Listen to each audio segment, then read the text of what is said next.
Si tienen conocidos que están en este momento enfermos. Por el momento yo no. No, por el momento no, profe. Bueno.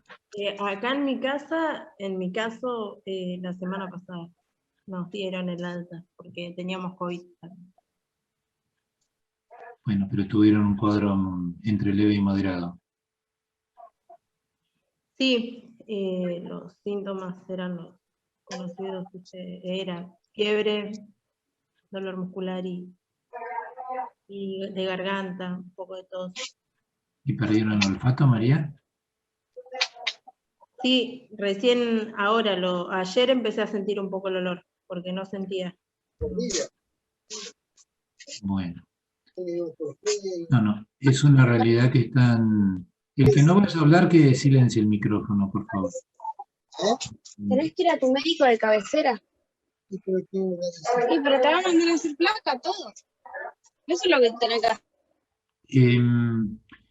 El tema del colapso de las camas nunca se había visto tan cerca como ahora, y es muy grave, por eso hay que cuidarse más que nunca, aprovechando de que, bueno, de que está avanzando la vacunación, lento pero avanza.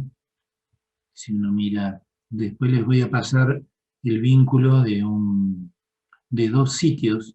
Uno se llama El Mundo en Datos, Nuestro Mundo en Datos, y otro es una persona que en Twitter está haciendo unos gráficos muy interesantes, y ahí vamos a ver cómo entre los países que están vacunando, los que tienen mayor población, Argentina está, digamos, de acuerdo a su población, está mejor posicionada que otros países.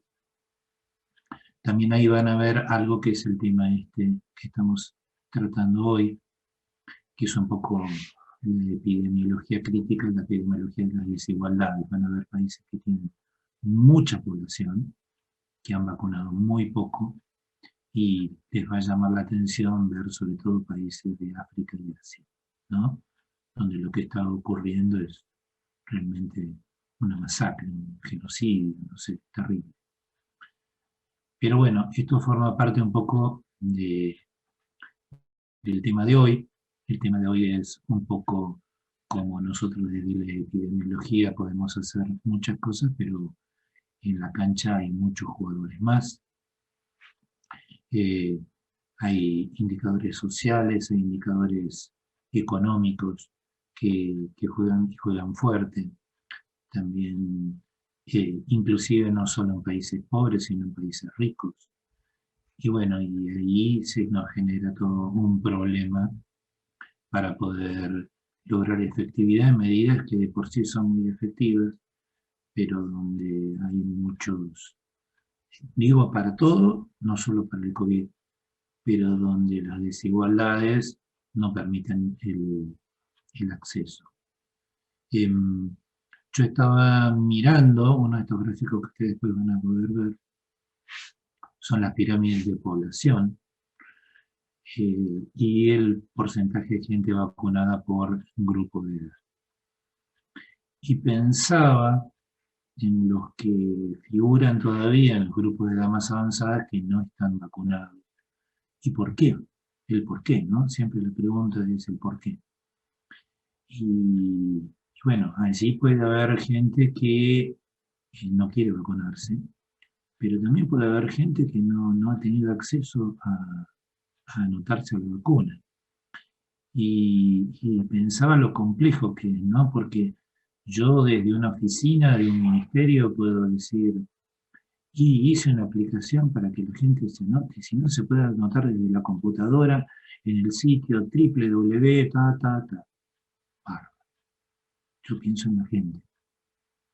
La gente tiene que tener un celular, tiene que tener un celular de cierta gama para que entre la aplicación, tiene que tener datos, tiene que saber cómo ingresar inclusive el número de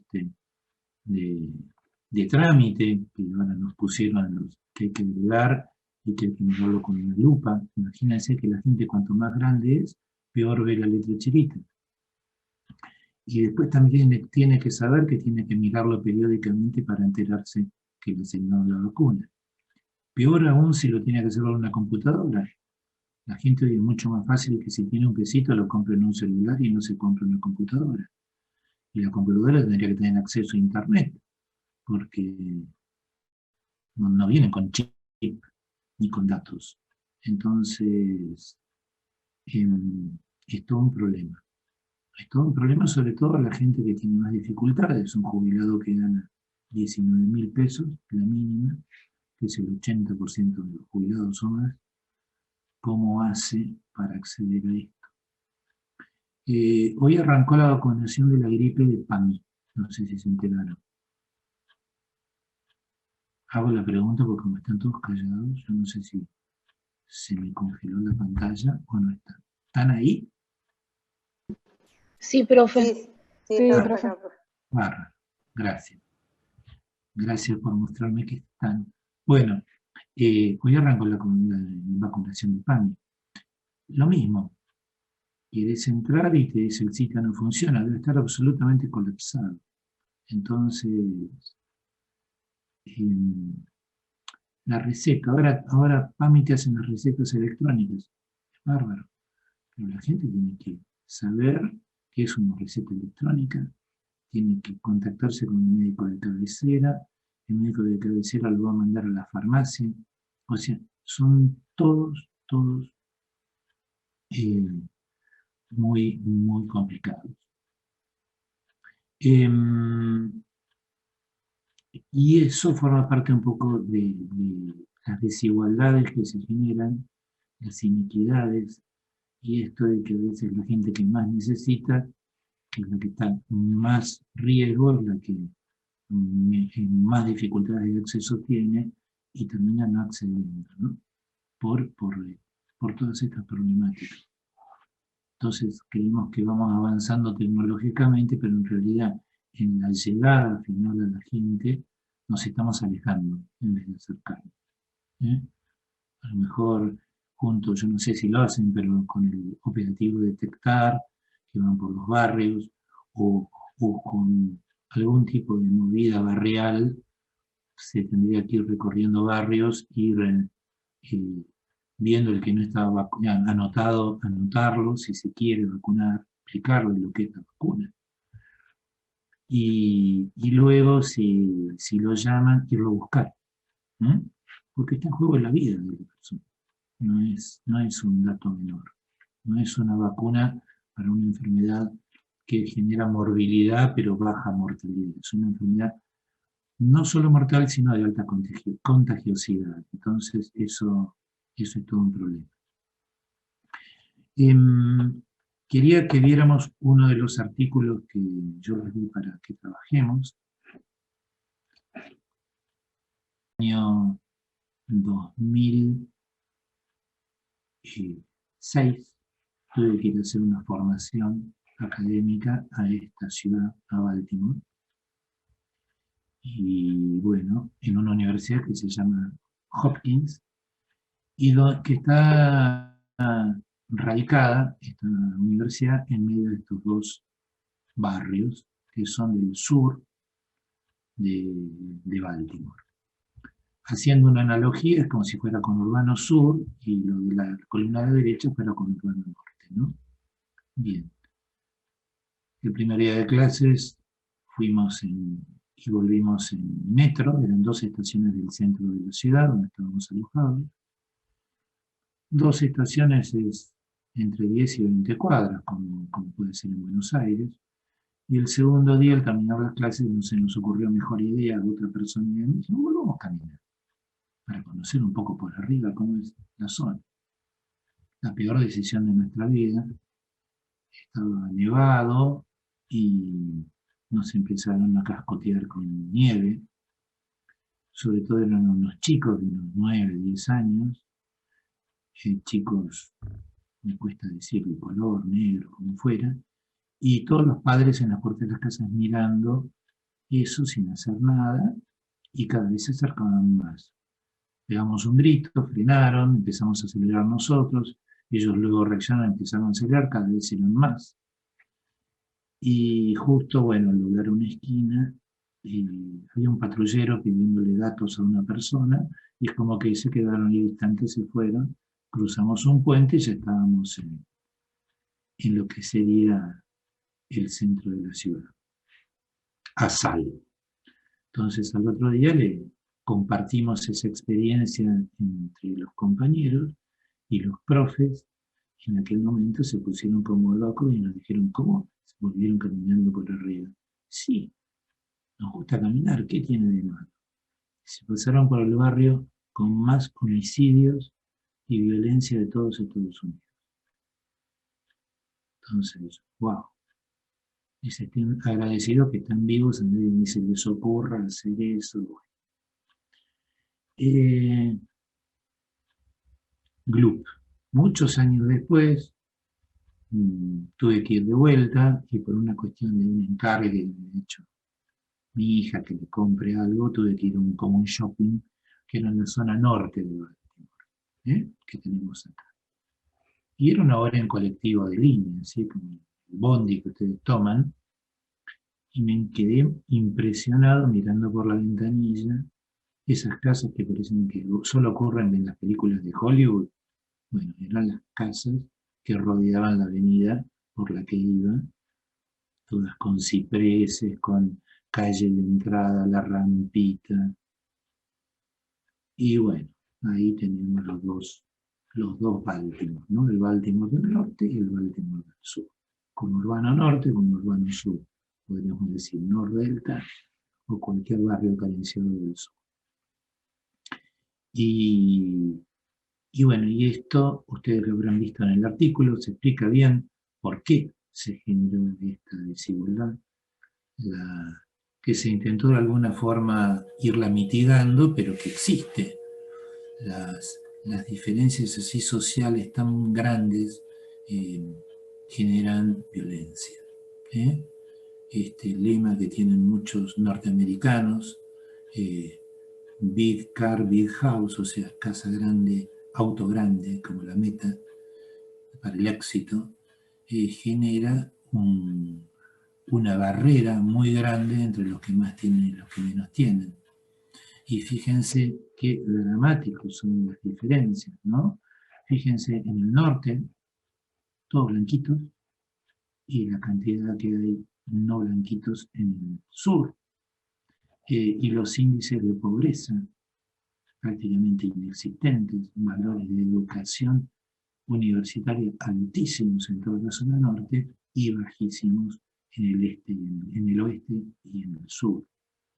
Entonces, y luego, bueno, las consecuencias que ustedes lo vieron en el artículo, que se hizo muy famoso en un momento de una revuelta popular que hubo. Fíjense que hasta el 70% de las familias de las zonas más carenciadas del sur no tienen vivienda, no tienen ni siquiera un auto donde movilizarse. Entonces, en un país donde prácticamente todos se mueven en coche, terminan cualquier corresponsal extranjero en Estados Unidos, van a ver prácticamente nadie caminando y todos en auto. Entonces, bueno, bien, es un artículo que tiene algunos años y uno dice, uy, bueno, esto no ocurre, no está ocurriendo más, ya cambió. Pero sin embargo, por el siguiente, ni nada menos la directora del Centro de Control de Enfermedades de Estados Unidos.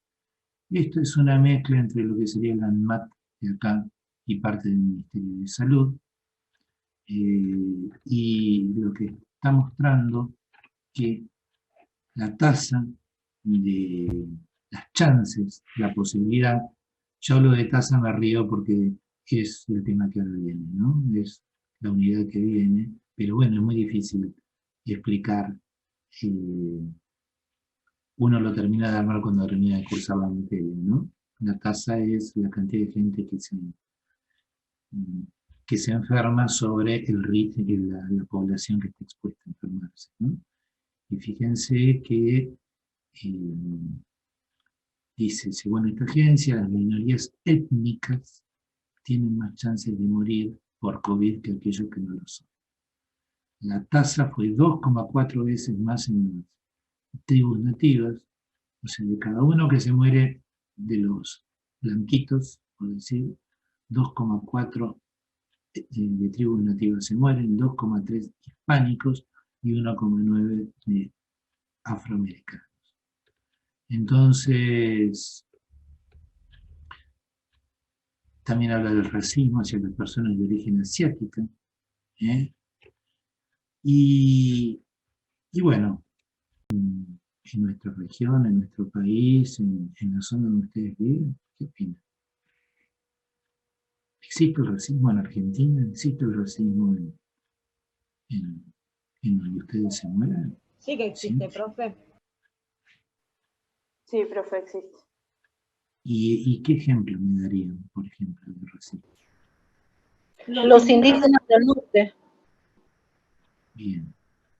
¿Y en la zona más cercana de acá, donde viven ustedes? Yo había visto en prácticas culturales que a las personas de descendencia afro no le daban los alquileres. Bien, pero estoy hablando ahora, es así. Profe, yo creo que más por acá lo que yo veo que, más que racismo por el tema cultural, sino por el tema de la pobreza, sino que son más pobres, no pueden acceder a ciertas cosas como los que tienen más plata. Claro, marginalidad hay. A ver, le piden el documento igual a una persona, a todas las personas, o hay personas que le piden más el documento. No, hay personas que le piden más, por el aspecto en realidad. Depende de cómo esté vestida la persona también. Hay personas capaz que vos la ves vestida así como con gorra o con esos buzos así de Nike y todo, y ya es como que uno supone que esa persona te va a robar si vos vas caminando en la misma cuadra. Es como que uno ya tiene eso incorporado. Queramos o no, creo que a todos nos pasa eso. Eso Y sería eso también racismo de genera... clase, ¿no, profe? ¿Cómo? Eso sería racismo de clase, ¿no? Racismo de clase, sí. Y vos, cuando han visto algún operativo de tránsito en la ruta, en la Monteverde, alguno de esos, ¿ustedes ven que paran a todos los autos igual o hay autos que paran más? No, a los autos que son los más viejos son los que paran. Los autos así nuevos es como que los pasan como si nada. Los autos que están así viejos son los primeros que paran. O depende cómo lo ven, a ese lo paran.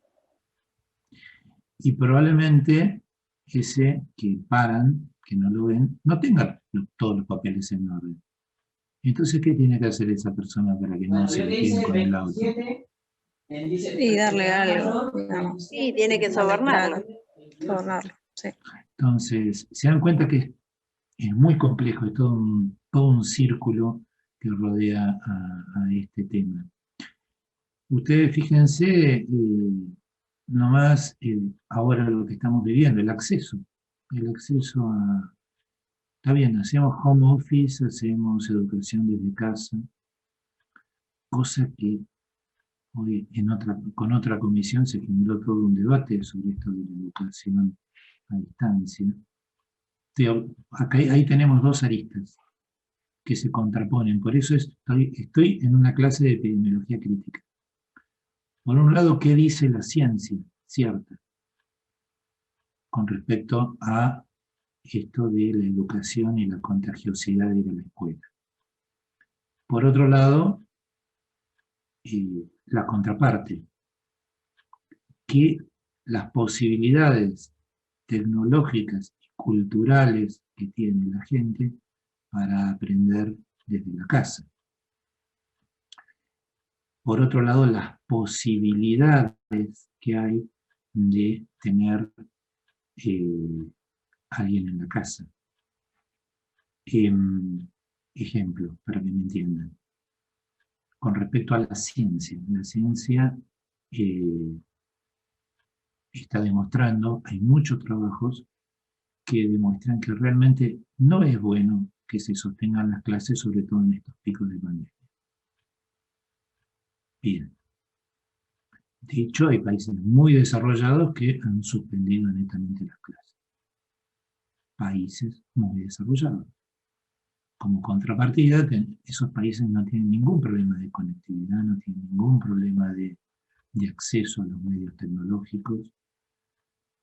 Por otro lado, tenemos países que tienen dificultades de ese tipo. Entonces, el costo, digamos, en la educación, en la formación de la gente, es mucho mayor porque no pueden aprender desde sus casas con facilidad, o no tienen la tecnología, no tienen el espacio, no tienen la tranquilidad, no hay quien esté al lado de esa persona ayudándolos. Por otro lado también está el costo en la salud. A ver, primero me dice, se tienen que quedar en su casa. El otro dice, no, pero no tengo los medios para estudiar. El otro podría decirte, bueno, ¿y es necesario que estudiemos durante 1 o 2 años y arriesguemos con eso la muerte, o sea, la vida nuestra o de nuestros familiares directos? Es muy complicado, son decisiones muy complicadas. Es difícil saber qué hacer. Cuando Y aparte profe, los también medios te está, bombardean por todos lados, los medios. y también está el tema de que hay gente que está a trabajar también, que también está ese otro punto ahora. Es como que hay gente que te dice, sí, pero está bien, yo estoy de acuerdo con toda la cuarentena, todo el aislamiento, todo. Dice, pero yo no tengo un sustento. Hay gente que trabaja negro, hay gente que necesita, es el único sustento en la familia, que no tiene otro ingreso. Es como que se empiezan a chocar todos esos intereses. A mí inclusive me pasa en el trabajo. Hay gente que no tiene computadoras y no pueden trabajar de la casa y a algunos les están pagando y a algunos no. Y es como que decir, si en realidad no es problema mío, en realidad yo quiero trabajar, pero si no tengo las herramientas, ¿cómo puedo hacer? Sí, o en la educación, está Sí, perfecto lo que decís, Cintia, ¿eh? O en la educación. Yo tengo familiares docentes que dicen, tienen anotados el Zoom del papá de fulanito, el Zoom del tío, el WhatsApp del tío de menganito, de la hermana de no sé cuánto. O sea, hay un solo celular en la casa que lo tienen que compartir. Yo inclusive por eso trato de hacer estas reuniones solo cortitas y de media hora, un poquito más, porque hay que tener tiempo para hacerlo. Tampoco los pongo como obligatorios los Zoom, ¿me entienden? Porque no es fácil esto de la conectividad. A veces se les abren los micrófonos a ustedes y uno escucha el barullo que hay, el lío, el ruido, y porque están en un lugar compartiendo con otras personas, es difícil concentrarse para estudiar ahí. Pero como contrapartida también está el que te dice, yo suspendo las clases, los chicos salen a la calle, y después es muy difícil que se reconecten y se reinserten en el sistema escolar. Digamos, estamos en una pandemia, esto es algo que ocurrió hace más de 100 años la última vez. No hay fórmulas mágicas, todo tiene un precio y es muy difícil. El acceso a las vacunas. Y esta desgracia que hayamos comprado y pagado casi 2 poblaciones de Argentina en vacunas y no te las entreguen. ¿Y a quién protestas? ¿A quién vas? ¿Hay una defensa del consumidor que te quejen y lo multen a Estados Unidos o a los ingleses porque no te entregaron la vacuna en medio de una pandemia? Uy, disculpe, no me da la producción, no alcanzo. Sí, ¿por qué no me lo dijiste antes y buscaba en otro lado? Es complicado. Pero bueno, yo no es un lunes mi intención deprimirlos, sino simplemente que charlemos un poco de esto, de lo que es la epidemiología, por un lado, que puede traer fórmulas muy interesantes, perfectas, que ahora las vamos a empezar a ver la unidad que viene, pero también lo que es la economía, como dijo muy bien Cintia con el tema del trabajo, el acceso, la educación, los medios de comunicación. Terrible, yo creo que en vez de enseñar epidemiología a ustedes, le tenemos que enseñar un poquito a los comunicadores, porque lo único que hacen es volver loco y a la población, confundirla cada vez más. Y también los políticos, porque independientemente, sin entrar en ningún partidismo, dentro de poco tenemos una elección de término. Y ellos lo que hacen van midiendo. Entonces, ¿cuál es la preocupación de gente? La economía, la inseguridad y empieza a aparecer el tema de las vacunas, que antes no era porque había mucha gente que yo no me quiero vacunar, son vacunas experimentales, que esto, pero cada vez la gente, que hay un 20% de población vacunada, está en el 80% y dice, ¿cuándo me llega? ¿Cuándo me llega? Entonces, está el político que dice, yo quiero ser reelecto, traigamos más vacunas. Y está el otro, de la contra, que te golpea porque sos un inútil, porque no trajiste vacunas, no estás vacunando, sin saber que en realidad no es culpa nuestra, sino es culpa de que no nos la están entregando. Entonces, bueno, en resumen todo esto, epidemiología crítica, es tratar de ver que hay muchos jugadores y que los aspectos sociales, como vieron en el trabajo de Baltimore, generan muchas desigualdades. Les quería mostrar esto. Acá. Compartirles a través del foro 2 sitios para que ustedes puedan chusmear datos que son muy interesantes de esta desigualdad con las vacunas que está ocurriendo, que es nuestro mundo en datos, un sitio, y otro que es un Twitter que me pasaron hace poco, que es magnífico, de alguien que está haciendo unos gráficos muy interesantes sobre nuestro país y cómo está la distribución de vacunas, nuestro país con respecto al mundo y nuestro país hacia el mundo. Esto es lo que empezamos esta semana. Esta primera semana vamos a tener que es cuantificación. Es en la parte de introducción, a por qué tenemos que medir, qué es lo que vamos a medir, qué es medir, qué tipo de variables hay, y nos vamos a concentrar en las medidas de resumen, que los que han cursado en algún momento matemáticas recuerdan, son la media, la mediana y la moda, que son las medidas de tendencia central. También va a haber variabilidad, pero todavía no lo vamos a ver, lo vamos a ver un poco la semana que viene. Y como ejercicios, ya están en la plataforma, van a ver que hay una pestaña que dice módulo 2, y ahí tienen los ejercicios, que están los ejercicios del 1 al 5, que van a tener que hacer y subir al buzón de entrega. Recuerden que el foro lo pueden usar para discutir sobre esto. La segunda semana ya nos vamos a meter en temas que los van a ver muy conectados con la pandemia, que son la incidencia, prevalencia y tasas, o sea, cómo se compara los casos que hay con la población en riesgo, es decir, si son casos nuevos o casos que ya están, esa relación que hay, y para que entiendan un poco también el tema de las tasas de mortalidad por coronavirus y todo, que es lo que están midiendo. Y los ejercicios son las estadísticas de 6 a 11. Ya los vamos a ir poniendo, como vamos haciendo todo, los lunes a la tarde. Y la última semana ya vamos a ver conceptos de vigilancia epidemiológica.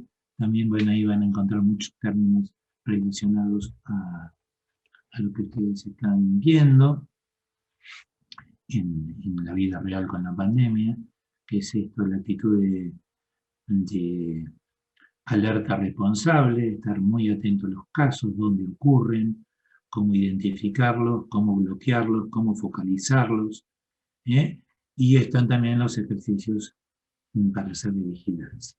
Pero bueno, más que nada, vean que son bastantes temas, no es mucho, pero la realidad es que muchas veces todo lo que es relacionado a matemática nos complica, pero bueno, nuestras mediciones con mediciones anteriores o con mediciones de otros lados, no tampoco sabemos cómo estamos. Entonces, la mejor forma de saber es tomar medidas, estoy hablando de medidas de medición, y saber realmente dónde estamos parados. A ver, lo que yo les dije, creo que algunas de estas charlas que tuvimos. Si a mí me dicen, hubo 10 casos de muerte por COVID, yo, si no sé la población en donde ocurrieron, no sé si es poco o es mucho, o sea, obviamente para esas 10 familias es dramático, pero en realidad es lo que está pasando con las reacciones adversas de las vacunas. Por eso 2 en 1 millón, pero pensemos que Argentina tiene 40 millones de habitantes, entonces 2 por 40, va a haber 80 personas que van a tener una reacción adversa. y para esas familias va a ser todo. Pero cuando uno lo mira como riesgo, 2 en 1.000.000 suena a poquito, y bueno, y entonces yo no me voy a asustar tanto que si me dicen hubo 100 en la provincia de Buenos Aires, que son, no sé, 15 millones de habitantes. Entonces la relación no es lo mismo 2 en 40 millones que 100 en 15 millones. Entonces digo que el riesgo es mayor.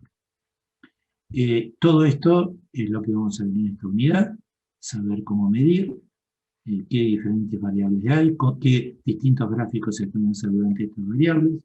Esto le va a ser útil no solo para aprobar la materia, sino los que tienen que hacer una tesina, un trabajo final integrador, van a tener que saber cómo contar, cómo medir, cómo presentar los datos y cómo graficar. Nos quedan 7 minuticos, dirían los centroamericanos. ¿Alguna duda que tengan, que quieran aclarar? Yo veo que en el buzón vienen trabajando bien. De esta comisión, el 80% entregó trabajos prácticos y 38 tuvieron algún tipo de participación en el foro, 38 de los 50 más o menos que son. Eso es lo que les asegura el presentismo. Si estuviéramos no en la virtualidad, sino en la presencialidad, es lo que tenemos habitualmente. Un 80% de gente en clase y un 20% que no. Son raras esas comisiones que se anotaron 50 y hay 50. Pero bueno, por favor, hablen un poquito ustedes y aclaremos cualquier duda que tengan. Yo mientras voy mirando el chat. Hola, profe. Yo quería avisar nomás que aparece en el módulo en el campus, pero todavía no cargaron nada. Así que bueno, pues más tarde voy a ir viendo. ¿Cómo? ¿Qué me decís, Lucía? Que dice, aparece módulo 2 en el campus, pero todavía no cargaron nada, digamos, de información y para leer y todo eso. Por lo menos a mí no me apareció todavía. Estás hablando como publico yo habitualmente en el foro. Estoy hablando del módulo 2 de ahora, lo que tenemos que leer ahora, todavía no me aparece. No, bueno, eso generalmente lo pongo a la tarde. Termino ahora con el Zoom con ustedes y yo ya después lo coloco.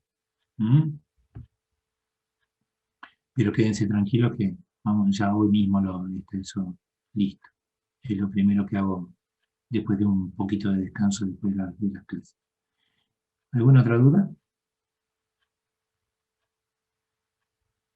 Profe, ¿en qué horario está usted en otra clase? Para que yo pueda estar, porque hoy no tenía luz y no pude escuchar.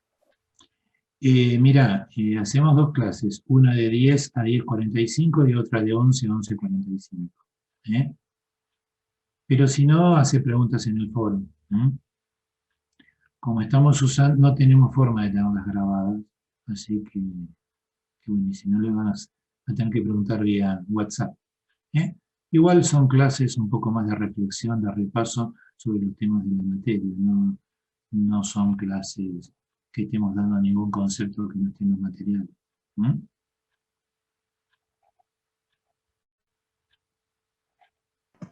Una compañera dejó una pregunta en el chat.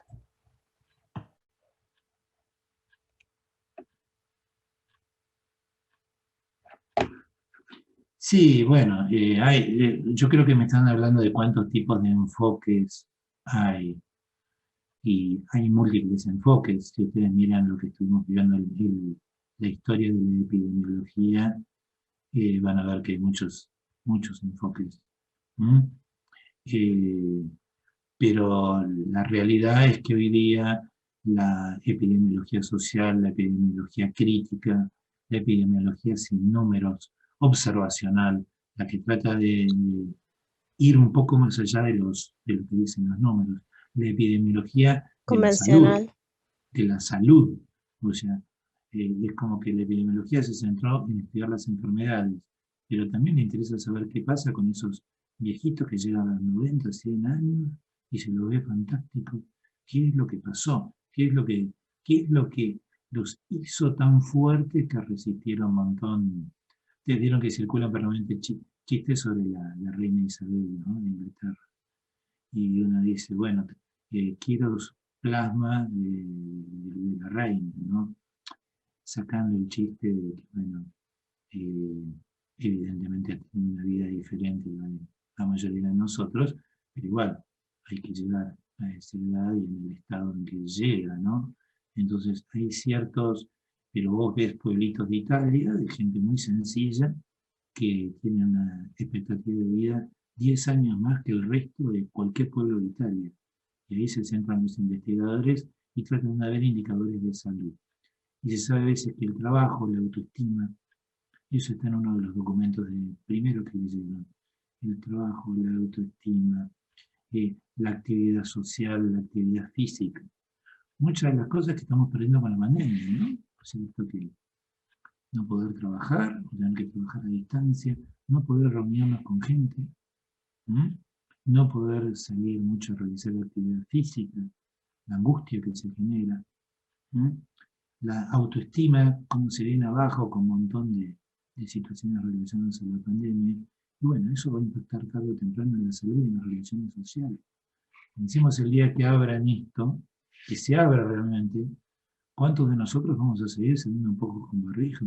Hasta que no veamos que hay casi 0 casos, no vamos a querer dejar de usar el barbijo por miedo. Y eso es afecta acá. Sabiendo que ya muchos investigadores están pensando que esta va a ser una enfermedad parecida a la gripe, que vamos a entrar vacunas todos los años de refuerzo, porque va a haber mutaciones y vamos a tener que seguir vacunándonos.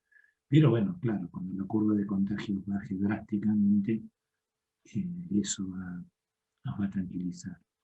Y probablemente los optimistas dicen que de acá a pocos meses vamos a tener muchas vacunas. Y es muy probable, porque el ritmo de vacunación de los países ricos que bloquearon la salida de vacunas, va a haber una fábrica de vacunas tan grande que se van a tener que meter en algún lugar y la van a meter en América Latina, en África, en todos esos países.